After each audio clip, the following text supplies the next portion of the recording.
Bom dia a todos, a todas. Eu sou Nádia, sou economista, sou técnica do Diese e assessoro o Sindicato dos Bancários, né, no que a gente chama de subseção, né? Eu trouxe para vocês, na verdade, sabendo, né, que na reunião de delegados sindicais só tem o pessoal dos bancos públicos, mas ainda assim, como tanto o Banco do Brasil quanto o Caixa estão ali no grupo dos cinco maiores bancos, né, do país. Então, acabei trazendo os dados agregados dos cinco maiores bancos e também acrescentei os dados especificamente do BRB, que quando a gente olha ali comparando com esses cinco maiores, é pequenininho, mas dentre os bancos estaduais, ele acaba sendo o segundo maior, né, tanto em ativos quanto em carteira, atrás somente do Banrisul, né? Então, eu coloquei os dados assim do BRB destacados, porque no gráfico ele praticamente não apareceria quando comparado com os outros, né? Os cinco maiores. Então, mas de qualquer forma, só frisando, né? Que, claro, as categorias aí, nesse caso, de bancos, né, entre os estaduais, o BRB é o segundo maior. E aí eu vou passar para minha apresentação e depois que eu apresentar tudo, a gente bate um papo, tira a dúvida, certo? Eu acredito que vai ser tranquilo, apesar de muitos números. Bom, em 2022, rapidinho um panorama, né? Os resultados dos bancos apresentaram comportamentos diferentes, né? Mas no caso do Banco do Brasil, chegou a registrar uma alta de 51% no lucro, foi bem expressivo, né? Alcançou quase os 31 milhões, né? Os 32 bilhões de reais, né? Ficou lá em 31,8 bilhões de reais. Enquanto a Caixa, né, ao contrário, registrou uma queda bem expressiva de 43,4% no lucro, então ficou ali abaixo dos 10 bilhões no ano de 2020. O BRB, por sua vez, né, vem passando por uma série de reestruturações, né, e o lucro ajustado do banco, né, teve uma queda de 39,7% em 2022, encerrando o ano em 345 milhões, né? Então, vocês verem em ordem de grandeza aí, realmente como o BRB, ele né, menor, né? Então, por isso que não dava para colocar ele dentro no gráfico, né? Já no primeiro trimestre desse ano, a gente viu uma continuidade, né, do aumento do lucro no Banco do Brasil, né, um aumento de quase 29%, chegando a 8 bilhões e meio de reais no trimestre, né, então de janeiro a março. A Caixa seguiu com o resultado em queda. Tá aparecendo para mim pequenininho aqui, não sei se foi na hora de mandar o arquivo, mas enfim, a Caixa ficou com um lucro líquido abaixo dos 2 bilhões, né, 1,9 bilhão de reais, uma queda de 24%, enquanto o BRB registrou um lucro líquido de quase 70 milhões no primeiro trimestre, o que corresponde a um crescimento de 20,3%. Só que esse resultado, na verdade, ele foi mascarado pelos eventos não recorrentes, como a gente chama, né? Aqueles eventos que são esporádicos, mas que acabam tendo impacto na contabilidade, né, da instituição financeira. Então, se a gente retirasse esses eventos que não são recorrentes, na verdade, o BRB teria registrado um prejuízo no trimestre de 64 milhões, né? Ai, cadê? Setinha. Pronto. E aí, o que é que, aqui no caso da rentabilidade, né? A rentabilidade, ela é a relação entre o lucro líquido e o patrimônio líquido da instituição financeira, né? Então, é uma conta aí de dividir, mais ou menos, né? Então, no primeiro trimestre desse ano, a gente teve um aumento na rentabilidade do Banco do Brasil, né? Visto que o lucro também aumentou no período. Então, passou de 17,9% para 20,8%. Por conta da queda no lucro, a rentabilidade da Caixa também caiu, né? Então, saiu de 14% no primeiro trimestre do ano passado para 7,6% no primeiro trimestre desse ano. E o BRB registrou uma rentabilidade de 13,1% no trimestre, também uma queda expressiva aí, né? De 10,8 pontos percentuais, né? Então, no ano passado, No primeiro trimestre do ano passado, essa rentabilidade estava ali em torno de 24%, né? E baixou para 13% no primeiro trimestre desse ano. Um dos, assim, destaques, né, dos impactos positivos no resultado do trimestre, no caso tanto do Banco do Brasil, Caixa e BRB, foi registrada alta, né, nas receitas com as operações de crédito. No Banco do Brasil, uma alta de 51% nessas receitas. Na Caixa, uma alta de 41%, quase 42%. E no BRB, uma alta de 43%. Também foi verificado um crescimento nos resultados com títulos e valores imobiliários, e isso também é decorrente do patamar, né, de juros da economia, né, que vinha registrando aumento desde o ano passado e parou lá nos 13,75%, então isso também influencia no resultado de TVM. No caso do Banco do Brasil, teve uma alta de quase 73%, e na Caixa, uma alta de quase 78% na comparação com o mesmo trimestre do ano passado. Por outro lado, no caso do BRB, houve uma redução nesses resultados de TVM, né, uma redução de quase 35%, o que impactou negativamente, né, um dos impactos negativos, né, do trimestre, no caso do BRB, foi essa redução no resultado de TVM, mas também, né, a alta na despesa de intermediação. Os três bancos registraram altas expressivas, né, nas despesas da intermediação financeira, que está diretamente relacionada, né, com as operações financeiras. No caso do Banco do Brasil, 88% de alta, no caso da Caixa, quase 52%, no BRB, 47% de alta.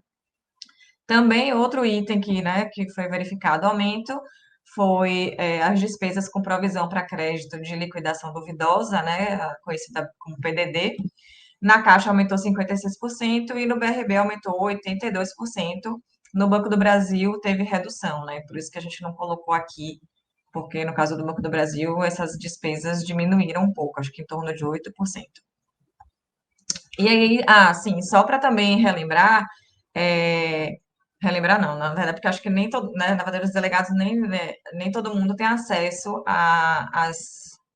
aos trabalhos, né, que a subseção elabora, mas a gente já na divulgação dos resultados, né, do trimestre, tanto do ano, né, quanto do trimestre, a gente envia umas notas, né, que são um resumo dos destaques dos resultados.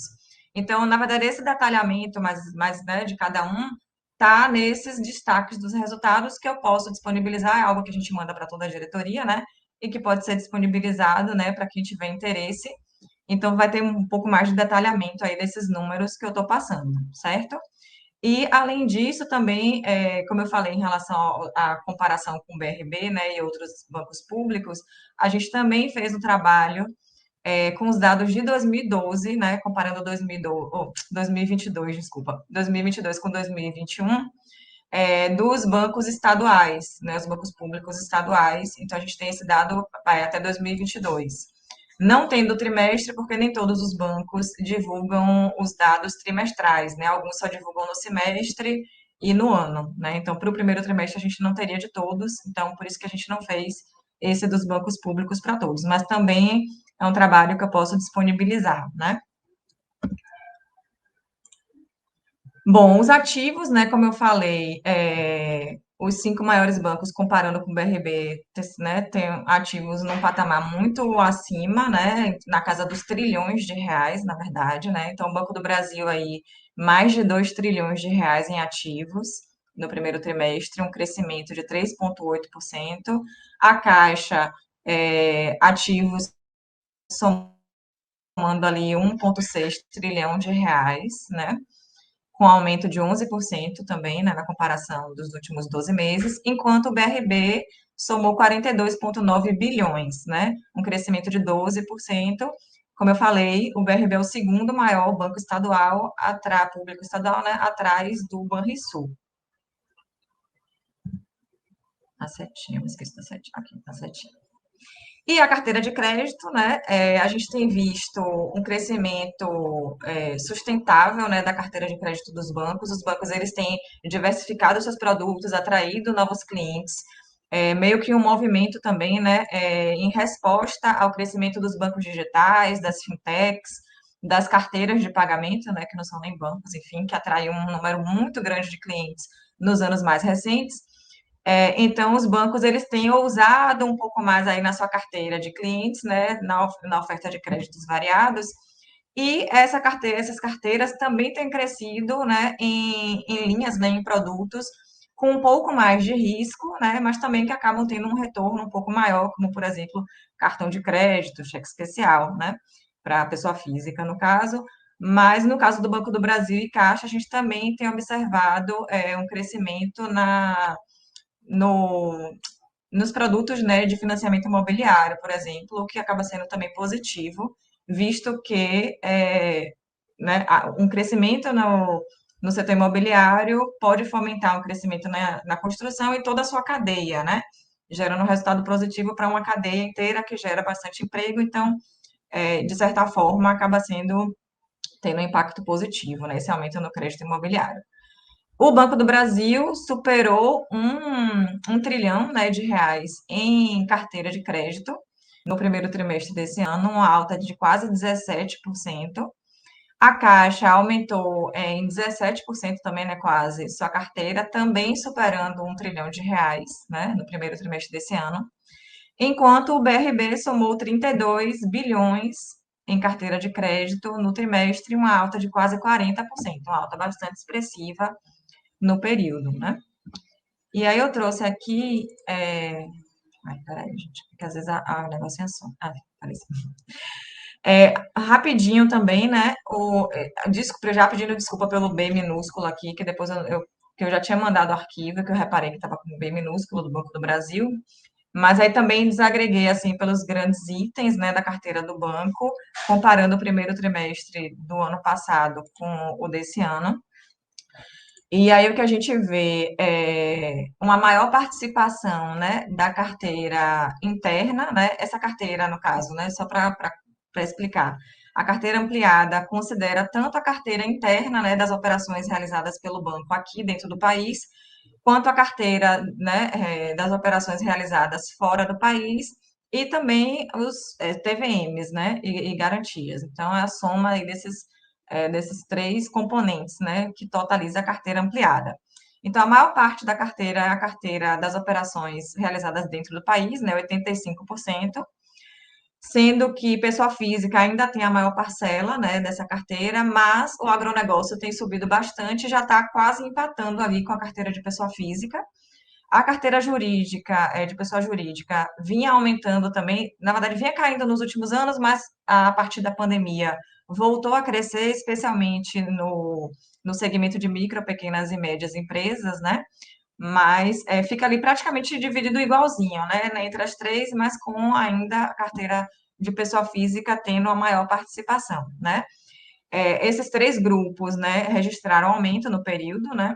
A carteira de pessoa física aumentou 11%, a de pessoa jurídica aumentou 12% e a do agronegócio aumentou quase 25%. A carteira do exterior ainda tem um volume relativamente baixo, né, na composição total da carteira do banco, aumentou 23%, e os TVMs privados e garantias aumentou 22%, né, no período. Já a carteira de crédito da Caixa, a maior parte da carteira, né, como era de se esperar, é para o imobiliário, né? Então, tem uma participação ali de quase 64% no primeiro trimestre desse ano. Perdeu um pouquinho de participação em comparação ao mesmo trimestre do ano passado, mas ainda assim, né, a maior parte da carteira. A carteira comercial, né, tanto para pessoa física quanto jurídica, tem uma participação ali de 22%. A carteira voltada para saneamento e infraestrutura, 9% de participação, e o agronegócio, 4,6% de participação no total da sua carteira, né? Todos também apresentaram crescimento na comparação com o primeiro trimestre do ano passado, sendo que o crescimento ali, né, em destaque foi o do agronegócio, que mais do que dobrou, né, o saldo, né, de operações em carteira no período.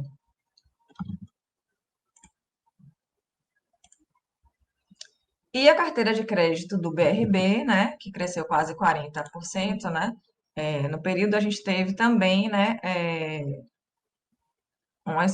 não, aqui eu vou falar outra coisa. A participação, a maior participação no caso da carteira do BRB é da pessoa física, né? Especialmente servidores públicos.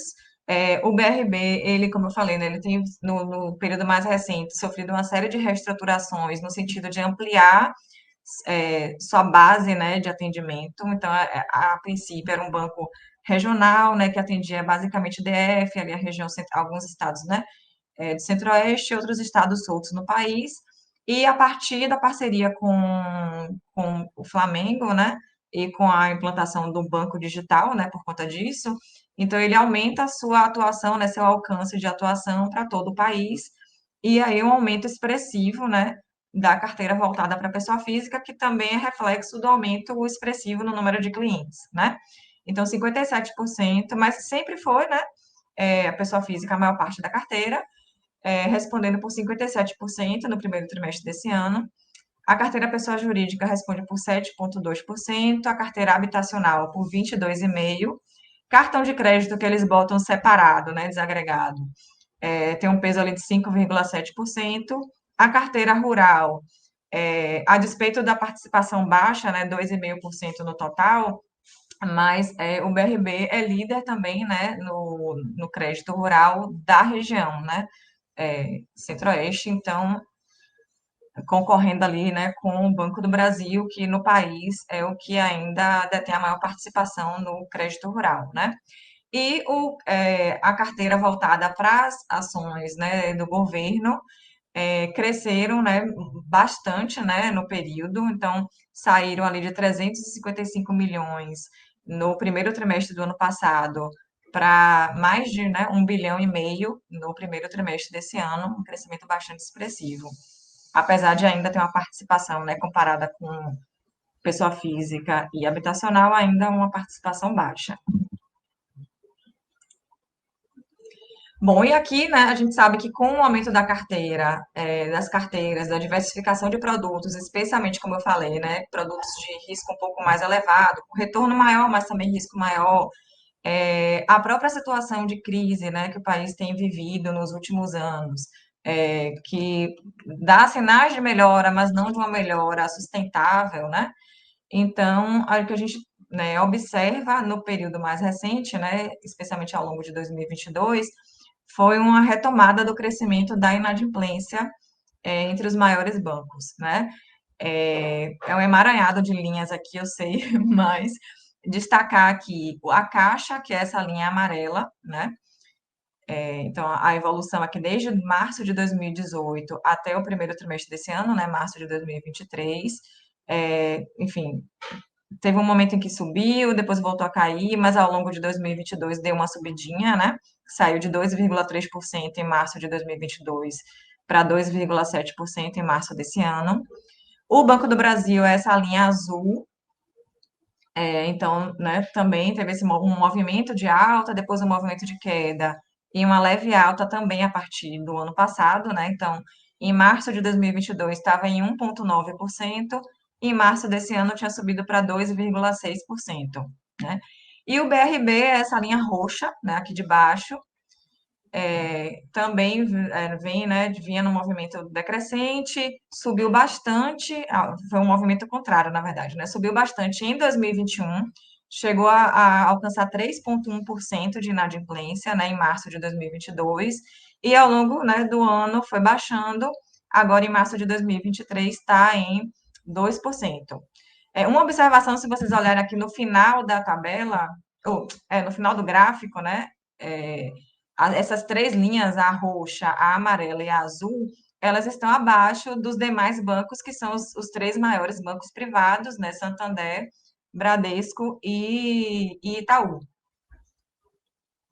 Cadê Itaú, gente? Ah, apareceu. Gente, desculpa aqui, tá aparecendo na linha cor de abóbora Caixa 2, mas é Itaú, certo? Eu vou consertar antes de mandar. Agora que eu achei estranho. Essa linha laranja, que é a segunda, né? Olhando do lado direito, né? A segunda de cima para baixo, né? Mas é Itaú, tá? E então, assim, os três bancos, né, públicos têm taxas de inadimplência abaixo das taxas dos três maiores bancos privados do país e também da média de todo o sistema financeiro nacional, que, se minha memória não está falhando, no primeiro trimestre desse ano ficou em 3,3%, né, de inadimplência da média de todo o sistema financeiro. Como eu tinha falado, né, as despesas com provisão para devedores duvidosos no Banco do Brasil registrou queda, né, de 8%, na Caixa tinha registrado um aumento de 56% e no BRB uma alta bem expressiva, né, de 82%. No ano de 2022, né, no encerramento do ano de 2022, a gente observou uma alta expressiva, né, dos grandes bancos, né, com essas provisões, né, para devedores duvidosos, por conta do caso lá da Americanas, né, que tinha divulgado logo no início do ano a questão, um fato relevante lá, informando das inconsistências contábeis, né, nos seus balanços. E aí, naquele momento, né, já no quarto trimestre de 2022, os bancos elevaram bastante suas provisões, né? E, né, iriam ficar observando, né, enfim, o desenrolar da questão para analisar, né, como é que ficariam essas provisões. Mas parece que, pelo menos no caso do Banco do Brasil, né, a avaliação é de que daria para reduzir sua provisão no primeiro trimestre, pelo menos na comparação com o primeiro trimestre do ano passado, né? Aqui as receitas de prestação de serviços e tarifas bancárias. A gente sabe também que com, né, a entrada aí desses bancos digitais e das fintechs no mercado, né, nos anos mais recentes, houve um aumento da concorrência e especialmente por conta, né, desse diferencial aí que boa parte desses bancos oferecem, que é a isenção, né, de cobrança de prestação de serviço e tarifas, né? Mas ainda assim, os grandes bancos tradicionais têm sua clientela fiel, né? E conseguem manter um patamar de receitas que a gente chama de receitas secundárias, né? Porque não são as receitas é, é, principais do banco, né? A principal receita do banco é realmente a receita de intermediação, mas eles têm um importante peso aí no resultado, né, do banco, essas receitas de prestação de serviços e tarifas, e seguem, né, na maior parte do tempo ainda em alta, né? Crescendo. No caso do Banco do Brasil, aumentou 8% no primeiro trimestre, né? Chegou a 8 bilhões de reais no primeiro trimestre desse ano. A Caixa superou os 6 bilhões de reais em receita de prestação de serviços e tarifas, um aumento de 3%. E o BRB teve um aumento também expressivo, né? 23% nessas receitas, somando ali 137 quase milhões de reais no trimestre, né? Essas receitas, quando a gente compara com as despesas de pessoal, né? A gente está olhando aqui, no caso, a despesa de.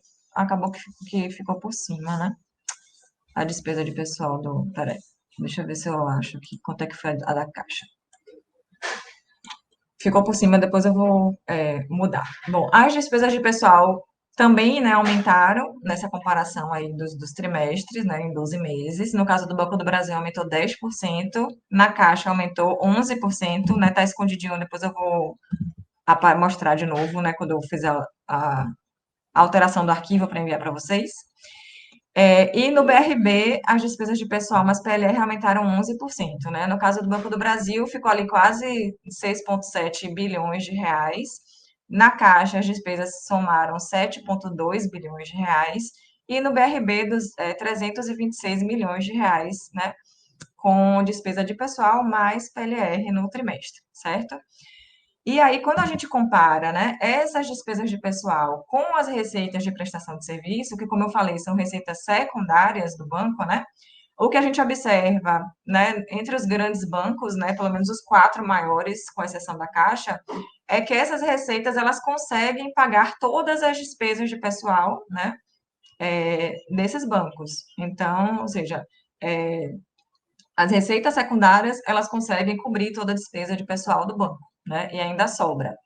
No caso do Banco do Brasil, né, essa relação ficou em 122%, né, diminuiu um pouco porque a despesa de pessoal cresceu mais, mas ainda assim, 122%, né, corresponde à receita de prestação, à receita de serviços e tarifas em relação à despesa de pessoal. Na Caixa fica abaixo dos 100%, então essas receitas não conseguem cobrir totalmente as despesas de pessoal da Caixa, e inclusive caiu também, né, na comparação dos trimestres, fechou o primeiro trimestre de 2023 em 86%, e o BRB, né, tem a cobertura mais baixa, né, é uma cobertura ali de quase 42%, então as receitas só conseguem cobrir 42% das despesas de pessoal, apesar dessa cobertura ter aumentado no período, né? Era mais baixa no primeiro trimestre do ano passado e aumentou no primeiro trimestre desse ano. Deixa eu só dar um gole de água aqui. E aí, já encaminhando para o fim, porque eu já falei demais, como é que anda o emprego, né? O emprego a gente tem discutido também nos últimos anos, né, a questão do emprego bancário, especialmente porque tem havido uma mudança no perfil das ocupações, né, nos bancos. Tanto que eu coloquei esses dois balãozinhos aqui justamente para destacar, né, que apesar do Itaú e Santander, por exemplo, ter registrado um aumento no número de empregados na comparação anual, boa parte dessas contratações foram para a área de TI, investimentos, no caso do Itaú, segundo, né, relatório do próprio banco, e no caso do Santander, contratações também para a área de TI. O próprio Banco do Brasil, né, no último concurso também, né, abriu vagas para a área de tecnologia da informação. Então, assim, é um cenário, né, que a gente tem observado, né, no período mais recente de as ocupações mais tradicionais, digamos assim, né, do emprego bancário têm perdido espaço para aquelas ocupações mais relacionadas à tecnologia da informação, justamente porque os bancos têm aumentado seus investimentos em tecnologia, na questão da digitalização, na questão da inteligência artificial, né, em oferecer novos produtos para os seus clientes, e aí tem, né, demandado também, né, um número maior de trabalhadores nessas áreas, né.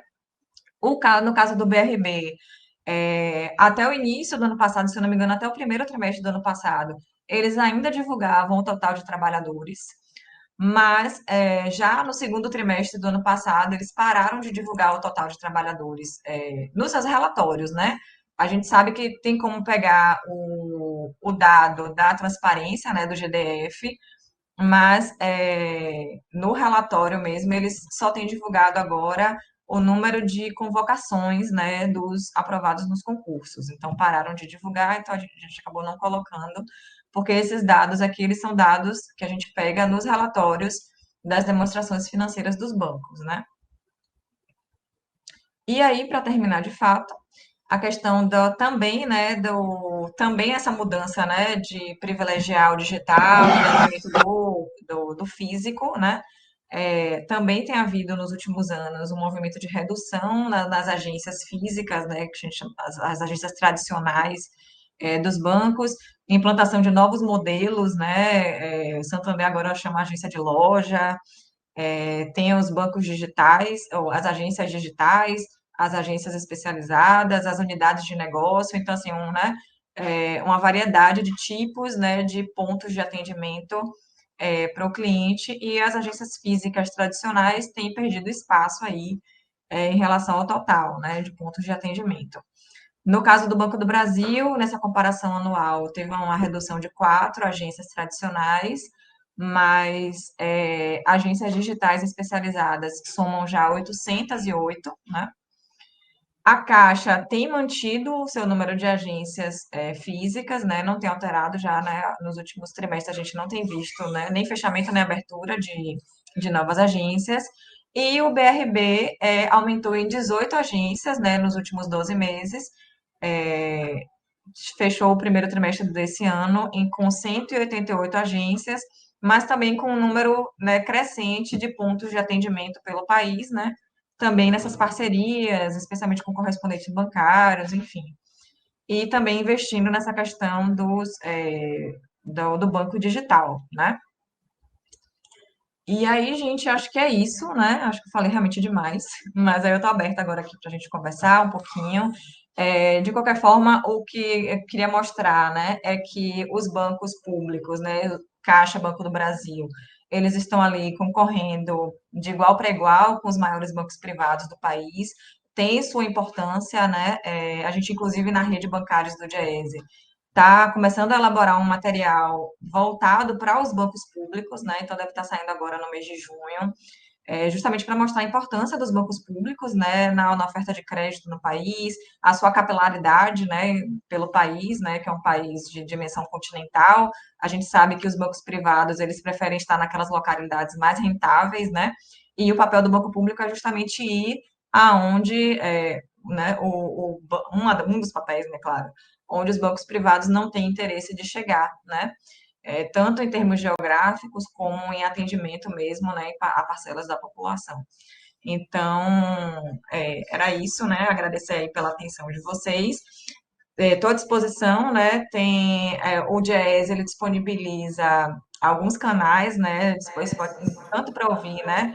É, algumas notícias, né? Sempre tá atualizando aí com temas de interesse para a classe trabalhadora, então, tanto os canais de streaming, né? Os aplicativos de streaming, quanto também no próprio YouTube, né? Tem o canal do Jazz, então se vocês tiverem interesse, se inscrevam, consumam, né, o conteúdo que o Jazz produz, que a gente tem produzido muito material de interesse para a classe trabalhadora, com o olhar, né, da classe trabalhadora, que faz diferença aí nessa disputa de narrativa, né? Então, obrigada pela atenção